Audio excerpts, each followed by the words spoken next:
ನಾನ್ ಕೇಳೋದೇ ಮರ್ತ್ಬಿಟ್ಟೆ. ನನ್ನ ಹತ್ರ ಹುಂಡಿ ಇತ್ತಲ್ಲ, ಅದನ್ನ ಹೊಡೆದು ದುಡ್ಡು ತಗೊಂಡ್ ಹೋಗಿ ಶಾಂಭವಿ ದೇವಿದು ಪುಟಾಣಿ ವಿಗ್ರಹನ ಅಭಿರಾಮಿ ಚಿಕ್ಕಿ ಮನೆಗೆ ಕೊರಿಯರ್ ಮಾಡಿದೀನಿ. ಇಷ್ಟೊತ್ತಿಗೆ ಆ ವಿಗ್ರಹ ಅಭಿರಾಮಿ ಚಿಕ್ಕಿ ಕೈಗೆ ಸಿಕ್ಕಿರುತ್ತೆ. ನನ್ ಮುದ್ದು ಬಂಗಾರ ನೀನು.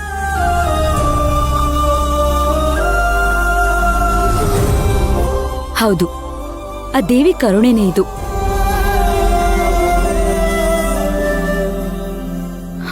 ಎಲ್ಲ ನಾನು ನೋಡ್ಕೋತೀನಿ, ನೀನ್ ನಿರಾಳವಾಗಿರು ಅಂತ ಆ ದೇವಿನೇ ನಿಮಗೆ ಸೂಚನೆ ಕೊಟ್ಟಿರ್ಬೇಕು ಅಮ್ಮವ್ರೆ.